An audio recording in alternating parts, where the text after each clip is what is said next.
Welcome back.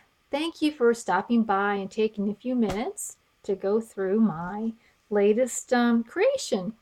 This is a recipe keeper done in the junk journal type of style, and it could be a junk journal, but it's probably I mainly focused on making it a recipe keeper. So we'll get started. Here is the closure, which you probably don't need right now, but as it grows, you might need the closure. It's two Tim Holtz clips with some elastic so it can grow with you. On the front of it, it looks like I used real burlap, but I actually used tissue paper to look like burlap through the base of it, and then put over it some designer paper with the wood grain, which I don't know where I got it, but I do like it. I wish I could get more. And here's a piece of cloth, and I've fringed it around there with the graphic on top and decoupaged it all down. So it's not waterproof, but it is wipe. It would wipe off if something were to spill on it. And here's the book plate with recipes. So let's get started. I use authentic homestead papers for most of it. There's a pocket here in the front, and I have over 30. Oh, I'm sorry, I have to go here and look now. I have over 39 recipe cards or places to write recipes in here already. And and then for the tuck spots and pockets, I have about 32 places for those. So you can write a recipe like on this tag. And this is a cloth gingham pocket. Oops, and here is a tag I altered. And you could write a recipe in the back of that. Oh, and this is a napkin, which I got, and they're gorgeous. I think I'm going to be selling them in my Etsy shop pretty soon, as soon as I get around to getting them photographed. And here are those recipe cards that they used to get through the join a club or whatever. And these aren't terribly old, but I like them because they fold into just the right size for a little booklet. And then you could write a recipe inside here, plus have the recipe for ham and potato with my little pig. And then here's the pocket. I have a recipe stamp, and so I've done that on several of these pages. A couple more tuck spots there. Inside these two is a pocket with a vintage cookbook picture and a place to write your recipe. Another tuck spot with a little mason jar card.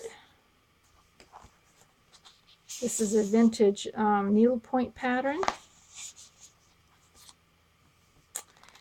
And another one of those little cooking, which I think I might also offer in my Etsy shop.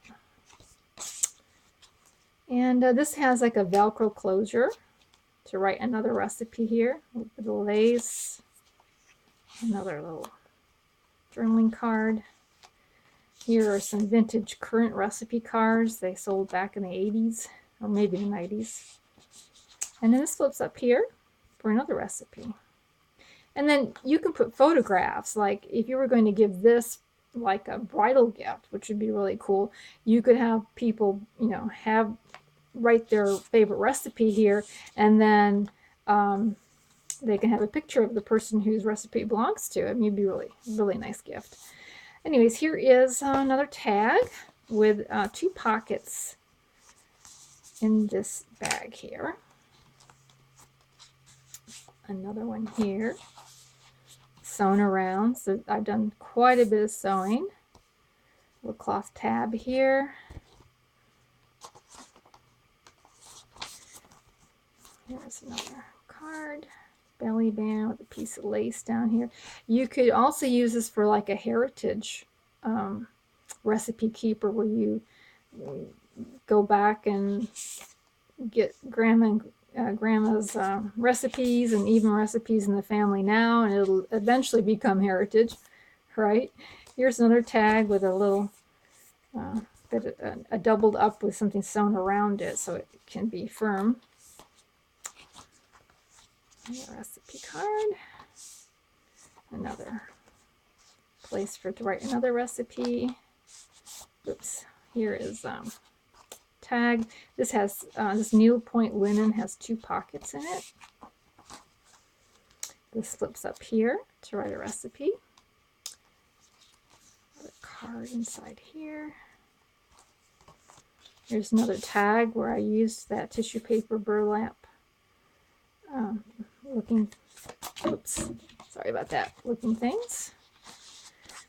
Here's a flip up with another Velcro closure, little cloth gingham down there. It's a place to write more recipes. I'll just lay that over there. Here's another magazine, cooking magazine picture, and I've zigzagged around it, a mason jar. So you can write right on that. Go there. And finally, another pocket down here. It does come with 6 tab dividers with broad divisions on them, but of course you could cover up and make your own divisions.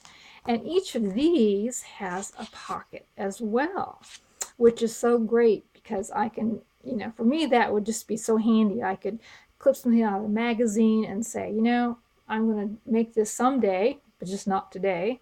And I could stick it in here, and then next time I'm looking, I could try it out. And if I liked it, then I would actually give it the place of honor in here. Well, thank you for looking with me through this this junk journal recipe keeper. It's offered at my Etsy shop, which is down below. If any of you have done some farmhouse journals, I would love to see them. I think there's so many different ways to do them, and I'm just amazed at all the imagination of people out there and what they have come up with. And then the next thing I'm going to list is going to be a little golden book. It's Big Bird little golden book journal. So if you want a quick flip through of that, then please subscribe. And when I get done, I have a little bit more to do on the front. And when I finish it off, you'll be able to see that one. Well, thank you for stopping by. Have a great day. Bye.